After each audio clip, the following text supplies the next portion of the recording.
All right. So we previously had data where, actually, I'm going to run the first little bit because it's just reading in the data as it was last time.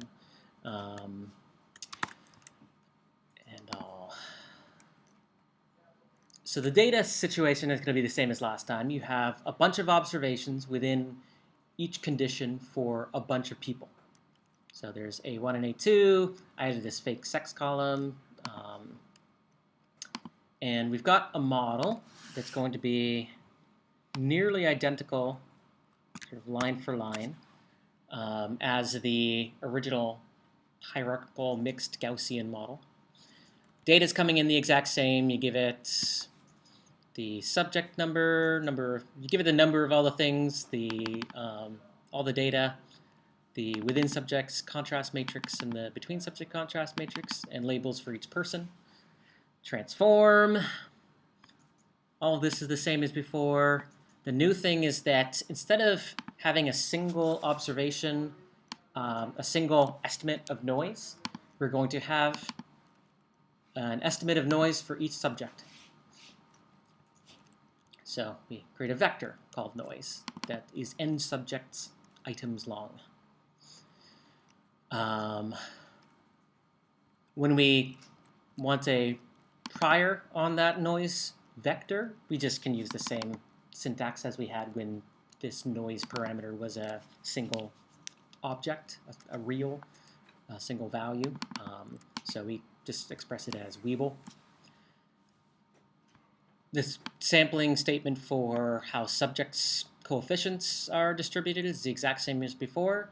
So the only thing that changes is this last little bit here when we're saying for every observation y, we're sampling y as from a normal distribution with a mean corresponding to the mean sort of for that subject given that set of within subject predictors that row corresponds to. But we're also now saying that with the magnitude of noise corresponding to that person's noise value. So this S thing again is the subjects, the list of subjects from 1 through n sub. So this just grabs out for if this entry in the subject label vector is 4, this grabs out the 4th element from the noise vector. So fourth person noise. So this is a little bit more realistic, that you'd have variability from one person to another in the magnitude of measurement noise that you're going to get, particularly in the context of psychological research where the majority of measurement noise isn't the instruments we're using, but it's the thing that we're measuring is variable from moment to moment. So, and I've observed quite a bit that there's strong variability across people in the magnitude of noise that they manifest, at least in my research, where I have people playing games and they're making responses on sort of how fast they can respond. This is just one simple extension you can do. I've actually shown you way back when we started talking about heterogeneity of variance, breaking, or models that can account for heterogeneity of variance, how you could even extend this model to say that the within subject predictors actually, or any of your predictors can influence the magnitude of noise. Just like the predictors, we're already modeling that the predictors are influencing this parameter of the normal distribution, i.e. the mean. You can similarly model that any of those predictors, either the between or the within or both, are influencing the amount of noise that manifests. Now that starts to get to become a much larger model, so I wasn't going to actually show it to you guys, but if you had good sort of theoretical justification for expecting a given predictor variable to influence how much noise is manifesting, then you can actually model that in your model. So for example, if you expect that older individuals will be more noisy in how they respond on your test or whatever, you could actually have like age as a predictor of the magnitude of noise. We actually kind of covered how to do that in the when we've had just between subjects data, and I introduced that a little bit. If you remember it, you do the inference on the log scale of noise, and then you exponentiate remember there was a little bit of confusion about that at the time, but just to tweak your memory for something that you can look back at. Yeah, I actually wasn't going to run this example because the data that I generated was homogeneous for the magnitude of noise, so this wouldn't yield any different results. But what I want to also point out is that we are modeling the data as normal. You already had an example of how to model the data as binomial if it were a binomial outcome. It would actually be one less parameter. You'd be taking off the noise. You'd be representing the outcome as Bernoulli logit. You also you'd have to change a bunch of things about how things were scaled. But if you had other ideas for how the data were distributed, so maybe you thought the data were log normal, which is fairly common. The log normal distribution still has two parameters. It's actually just saying that the data are normally distributed on the log scale with some mean and some standard deviation. So Stan lets you just say that you can convey that by the log normal distribution. Similarly, if you had some other idea, like maybe it's a Weeble, so that's another common thing to actually see. If you wanted to reflect that, we talked about count models before, so Poisson distributions. So if you have within each person a number of observations for some sort of count, so they're doing some sort of sharing task, and you ask them to share some set of things, or I don't know. Complete a number of items within a certain amount of time. Yeah, exactly. Yeah. Then you can model the data as count. If you're getting Likert items for for the same person under a number of different questions, but you kind of want to lump all the same questions within a given condition, you can model that as ordered logit, as we had before. So any of the non-Gaussian things that we'd already covered, you can do within a context of a hierarchical model. If the data is not hierarchical, there's better ways to enter other parts of the model will be different. Yes, so if you had, for example, a non-hierarchical Poisson, we'd already covered that a couple weeks ago, or a non-hierarchical logit. Yeah, so... So it's hierarchical when you have more than one observation for a person? In a condition. What if it's but it's the same type of observation? Yeah. And if it's different, then that's multivariate. Yeah, we're actually going to get into that momentarily, I think. If you, for example, had a scenario where there's multiple items on, say, some questionnaire, you can just ignore that there are,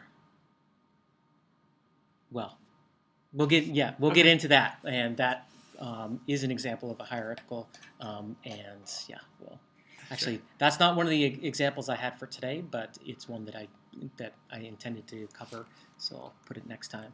One thing that, while we're still talking about Gaussian distributed variables, one thing that can be useful is to account for the idea that there might be some outliers in your data at the level of the measurements. So sometimes people, one of the reasons that you're measuring the same person many times within a given condition is presumably because you know that people are very error-prone in their responses. Sometimes people are so error-prone that a value is very extreme relative to the rest of their values. And that gets into a whole realm of subjectivity with regards to, okay, ahead of time, trying to exclude values like that, a typical rule is plus or minus 3 standard deviations, call that an outlier.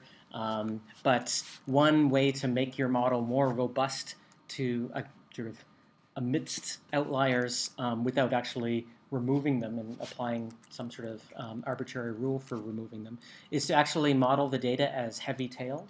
So I think I showed you guys the Cauchy distribution before, where it's a student student T distribution with degrees of freedom of 1. Basically, it's a normal distribution with like the tails not tapering off so quickly. So the consequence of that is that to the degree that there are outliers, those outliers won't affect the estimates for the standard deviation and mean as much as they would if you said that to expect normal data and it saw data coming in that had these big, sort of had a couple outliers in the tails. So you can make your inference robust to outliers at the sort of scale of measurement noise by changing normal to Cauchy there. That's a really common thing to do.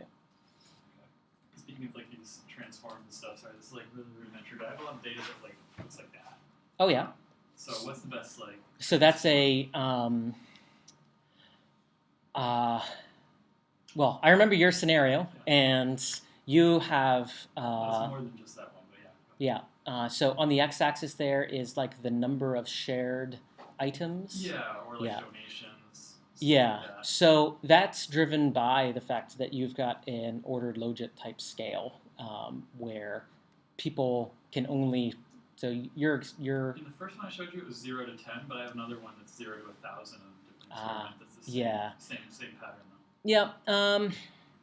As you move from ordered logit to with many sort of possible outcomes, so 1,000 possible, you start getting into it's better to maybe characterize it as count data, in which case you can have some sort of more peaked at 0 kind of skewed data like that, and you might get what looks like they're like a sort of, I don't know if you.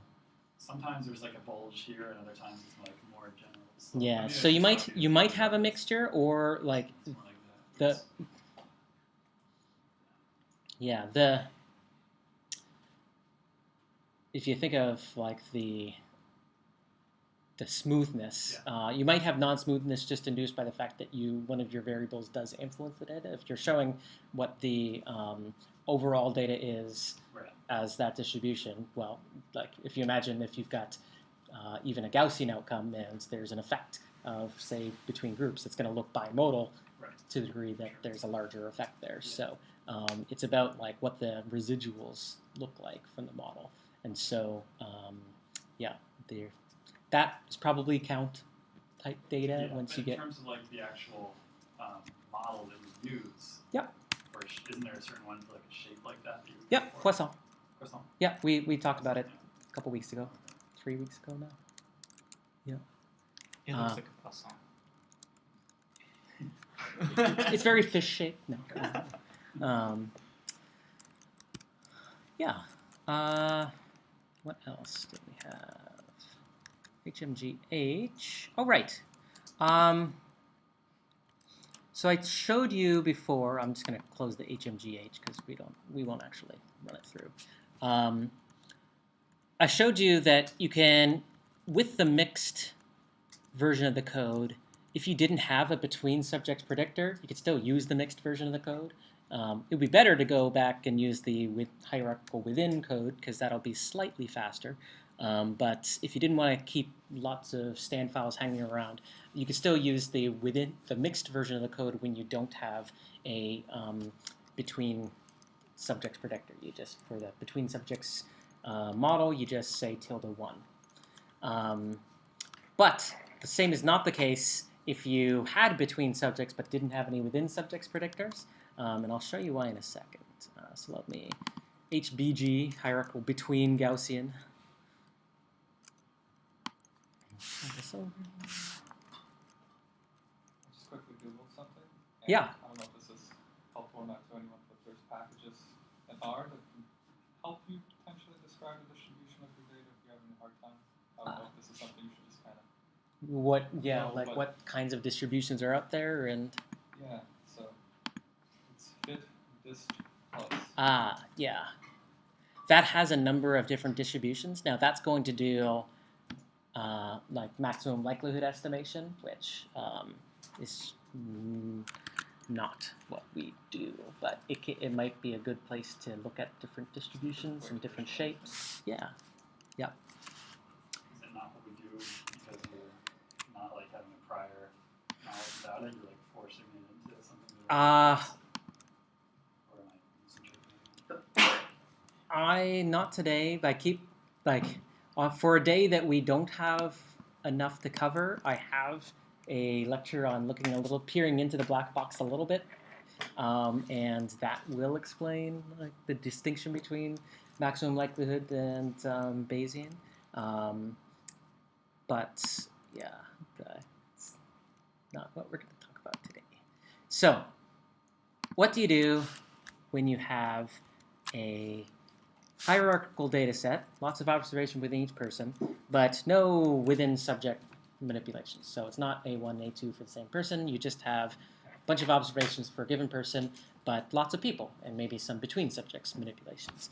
You can't use the hierarchical mixed and just pass in an intercept column for the within, because this bit down here, when we try to estimate a correlation matrix, so if we pass in just an intercept column as a matrix for the within subjects predictor matrix, it's got one column, and you can't do a correlation matrix on one column. Stan will just throw an error, in which case you need to not use this HMG, switch to HBG. I mean, this is such a rare kind of model that I hadn't even thought of it until this morning, that I should maybe give you this code in case you encounter this scenario. But it's fairly similar to how we had the data before, except that, of course, we're not telling it anything about a within subjects contrast matrix in the data coming in, just a between subjects contrast matrix. Still giving it a list of labels for each outcome. What subject does that label correspond to? And we have, instead of a matrix where it was the number of between by the number of within, it's just a vector of between subject coefficients. And since we only have one sort of within subject coefficient, an intercept, each person has their own mean, we only have one SD, so this is no longer a vector. And I called it, instead of scaled coFSDs, I called it scaled int SDs, so intercept.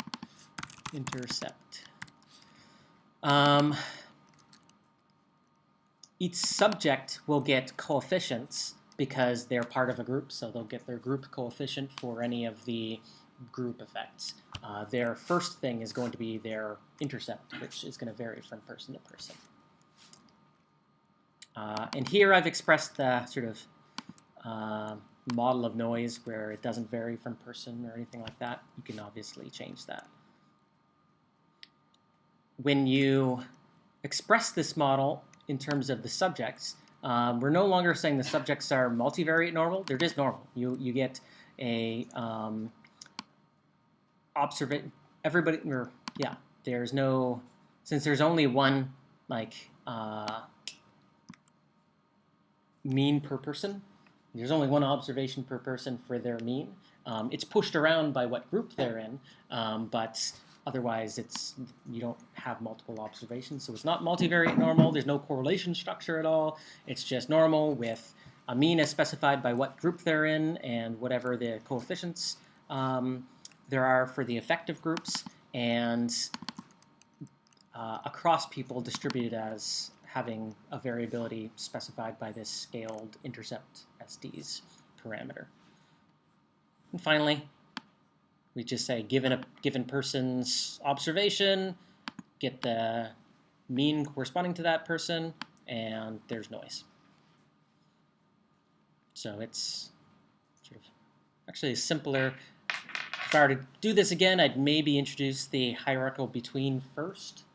Well, no, because the hierarchical within version is very consistent with the repeated measure stuff that we'd previously done. So, yeah. I just wanted to have this sort of here for you if you happen to ever encounter this. It's relatively rare though. Like, can you think of maybe with the animal stuff, you usually tend to be manipulating things between groups rather within groups, I find. Yeah, I'm not totally. Maybe in clinical like research, you could to Mhm. see if like they're over time, like if Yeah. you're continuing to measure the same thing, it would be Mhm. within a group. Mm-hmm. All right. Yeah, there could definitely. Yeah, like you said, I think within animals, especially since you're usually doing so many groups with so much more precise, Yeah. different changes. Mhm. I could see that. Well, the last thing I wanted to talk about today, which we'll actually continue talking about in subsequent days because it's a very powerful tool, HMGX, hierarchical mixed designs, Gaussian error X, implying crossed random effects. Wait, hold on. You go with HMG. H, hierarchical, M, mixed, G, Gaussian error, X is for crossed random effects. I can see why you didn't write that all. Yeah. So, I mentioned last time that there's some different terminology used by different folks. Mixed effects model is what people often will use instead of hierarchical models. I prefer the hierarchical model nomenclature. Within that mixed effects model terminology, they distinguish between fixed effects, which are the things that we typically talk about as the things we're interested in. What's the difference between what effect does condition have? What effect does group have? That sort of thing. They distinguish that from random effects. So fixed effects as distinguished from random effects. Random effects, in turn, talk about some variable. The generic expression would be some variable in your data whereby levels of that variable are relatively consistent within themselves, but vary from one level to the other in their outcome. And you're not super interested in that variability. You want to just allow your model to take that variability into account so that it's not seen as error variability, so it's not seen as measurement noise. So an example that we're all familiar with is people. In a given task, particularly if it's within subjects, people are going to vary from one to another, and we tend to observe high consistency within a person relative to the amount of variability we see between people. So this is the graphic that we had previously, where we had A1, A2, and bunch of lines per person. There's large variability across the people. At either time point, there's large variability across the people relative to the amount of variability there is from one condition to another. Another kind of way of expressing that is if you actually had hierarchical data and there were observations that there's still large variability between people relative to the amount of measurement noise. More important to the things that we're interested in, that is the effect of being in one condition or the other, is how big that effect is across people relative to how big the intercept variability is. Whenever you have an intercept variability across people that's much bigger than the effect variability across people, then you get a benefit in power to actually letting the model see that there's these different people and they differ in their intercept in order to see the fixed effect of one group versus the other. So standard, it's very common practice, indeed we've been doing it all along, and I just haven't phrased it this way, to treat participants as random effects. You actually get in some context, people actually letting participants have a random effect on the intercept, so saying that people have variability in where their intercept is, but not having a random effect on the slope, in which case any variability in the slopes is just seen as noise. There's no cost to going to the full model that I've been proposing you guys do, where there's variability across people in their intercept and variability across people in their slope and the potential for correlation amongst those two things.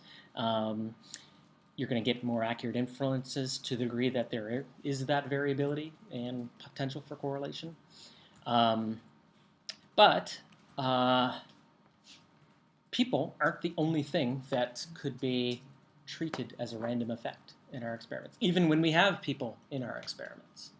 So this is actually one of the reasons why I got introduced to, well, I think it's one of the reasons why mixed effects models started becoming very popular in psychology, or like how psychologists started to learn about them, is because for the longest time, researchers in linguistics had an issue whereby there was a lot of variability amongst people, as is convention, but they also knew their stimuli had a lot of variability. So let's take sort of a simple lexical decision task. So a word is presented on the screen, and you have to decide as quickly as you can whether it's a word or non-word.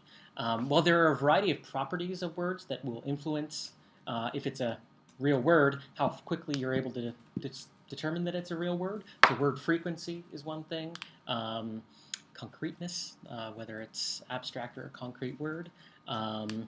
Maybe valence, I'm not sure about that one. But there's a variety of properties that influence the degree to which you're going to respond quickly. And words are going to have, like, a given word will have its own word frequency. And so the idea is that if you show a given word to a bunch of people, that word will have a very consistent performance relative to other words. So some words most people respond relatively slowly to, and some words most people respond relatively quickly to. So in the same way that there's consistency across people or there's variability across people relative to the amount of consistency that you observe within a person, there's variability across words, across stimulus examples, relative to the amount of consistency that you get across people in the responding to that word.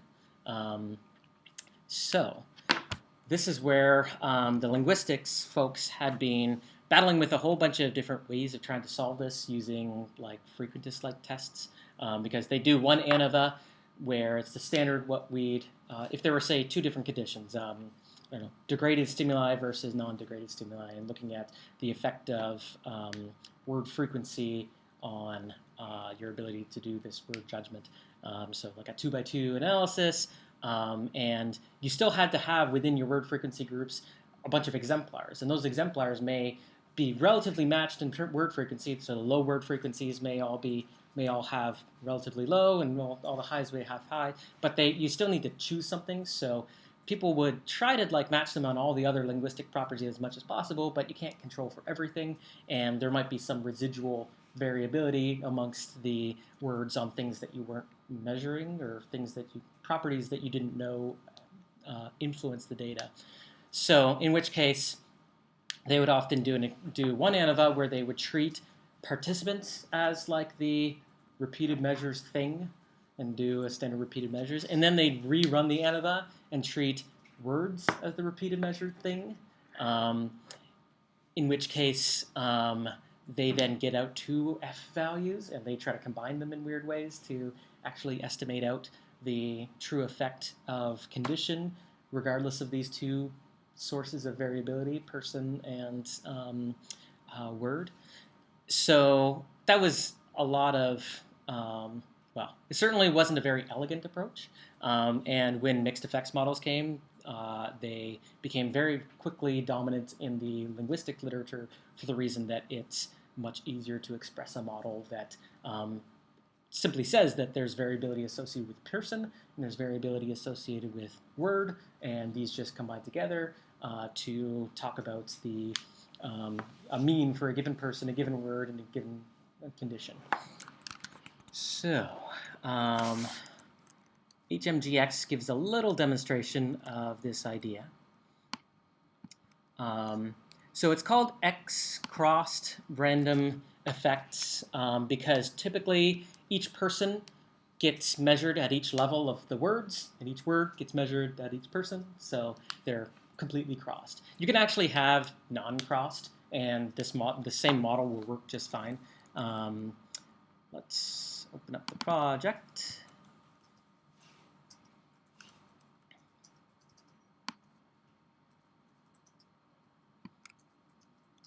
And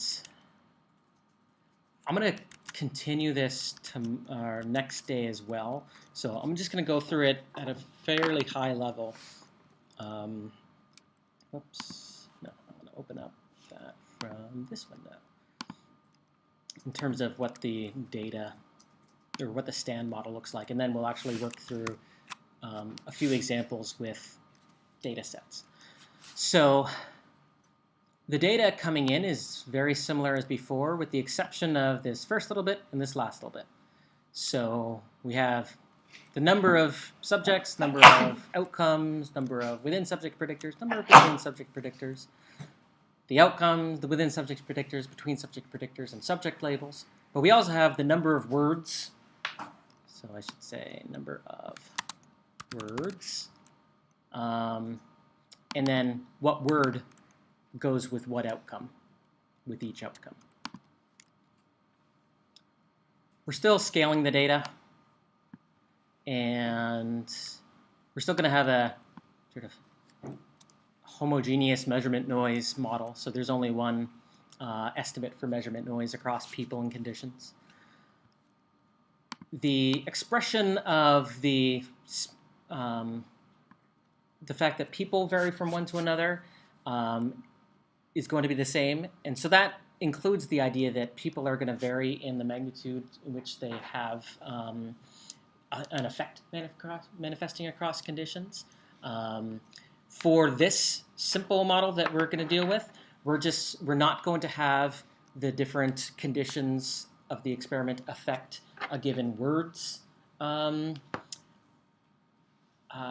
like the effect that a word has on performance.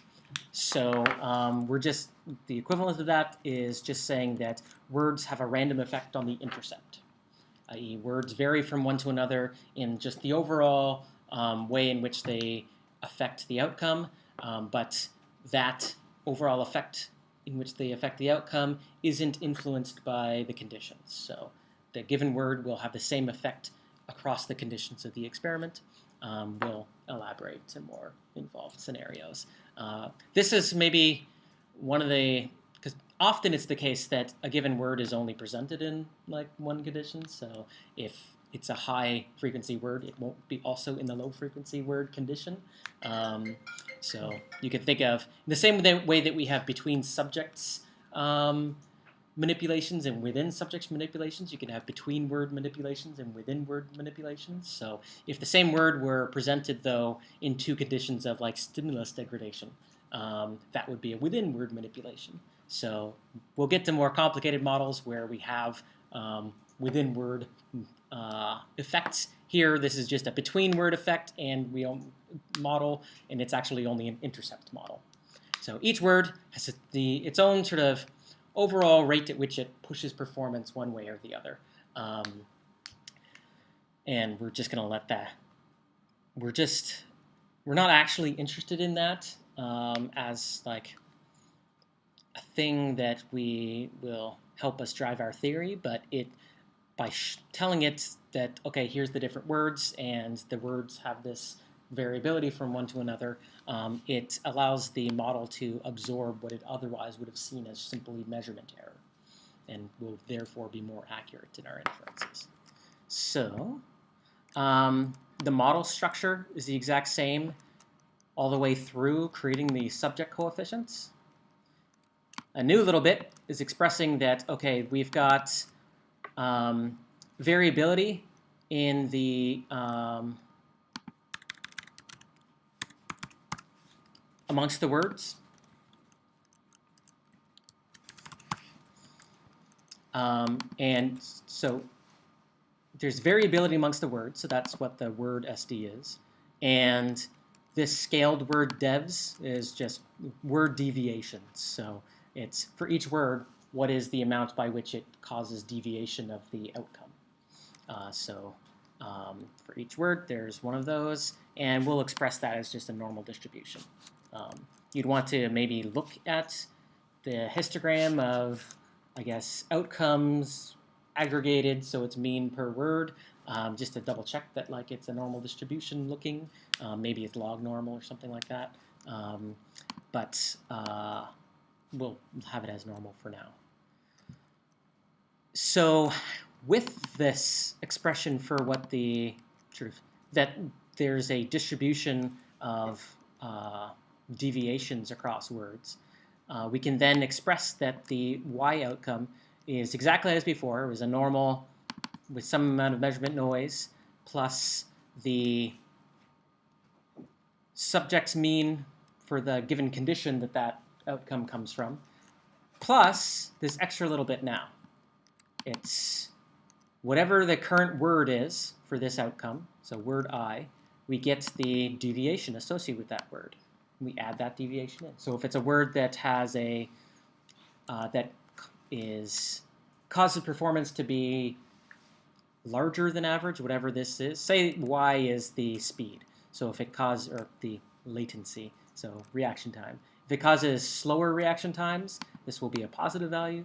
If it causes faster reaction times, this will be a negative value. So it will push around what otherwise would be, regardless of word, the prediction for this condition given the person and condition that it's in. So this would be like the simplest possible model of crossed random effects, where you've got words as having a separate addition of variability to the outcome that is sort of structured variability. A given word has a consistent effect across people. Yeah. Now, one thing that I'll say, still sort of maintain at the high level, is that as you have more data about like a given unit that you're otherwise treating as a random effect, you should expect sort of less and less benefit of treating that thing as a random effect. So let's take, for example, an experiment where you're not, I gave you an experiment a moment ago where you had degraded and clear stimuli and versus, and another variable in the experiment was high versus low frequency. Let's say you didn't have the high versus low, you've just got an experiment where it's lexical decision and degraded versus clear, and you actually had stimuli of varying word frequency. Well, one solution to that idea that there's variability in word frequency and we have pretty good theoretical expectation that word frequency is going to influence the outcome so that you're going to be much faster at responding to high frequency than low frequency. You could just, again, absorb that variability associated with words and their word frequency by treating word as a random effect on the intercept, in which case it would absorb that variability. But you do better to actually add word frequency as a predictor in the model rather than just say that there's this random variability attributable to each word. Similarly, if you even have the scenario where you've got high versus low word frequency, you've sort of decide to binarize it like that. But there's some other properties. You can add those other concreteness and valence and things. And the more of these sort of descriptors that you have for a given thing, the less variability will then be attributable to the random variability of the word.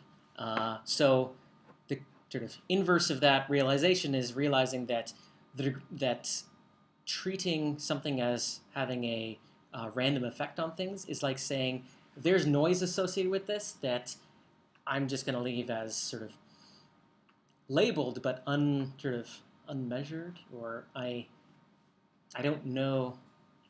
I don't have a structured way of putting numbers to why this word would be faster or slower than these other words. So to the degree that you do have labels, it's beneficial to add those into the model. The same thing applies to people. So if you expect people across your population to contribute variability, or if you see that people in your experiment have variability from one to another, you can just add that in person as a random effect on the intercept and also maybe the effects. But if you have some hypotheses about things that you've measured about the people that might be contributing to that variability, like age or sex or all these other things, your model will be better if you actually add those in as predictors. Obviously, that requires you to have thought to measure those. With words, it's easy because words are things that we can measure at any time. With people, you had to have thought to measure the thing when they were there in front of you. So that's partly why you get kind of simpler models on subjects as a random effect, because you don't tend to get a ton of measures per person. But then when you have something like lexical, some sort of stimulus category, you can go back and really reframe your model according to the properties of that thing. So something to think about. Yeah. Next day we'll talk about, again, more things you can do with the hierarchical models, including and having multiple, quote, random effects. You can actually, talking about the idea that you might have nested random effects. So this comes up a lot when you, for example, are doing research on couples, and you're asking each person of the couple to respond on a questionnaire. You would expect that maybe there's a difference between the people amongst the couple, but you also expect couples to sort of cluster together to be similar to one another. So you can have nested random effects.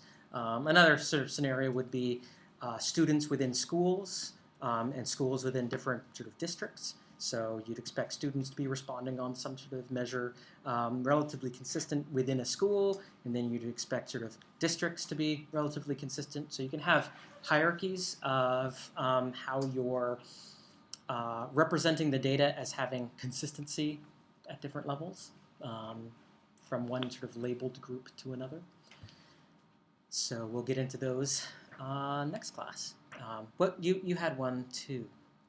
A scenario. What was your scenario? It's like what you just described, the nested random effects with couples. Yeah. Yeah. I think that's. I thought you had a different one, though. Okay. Well, maybe. Yeah. I have siblings.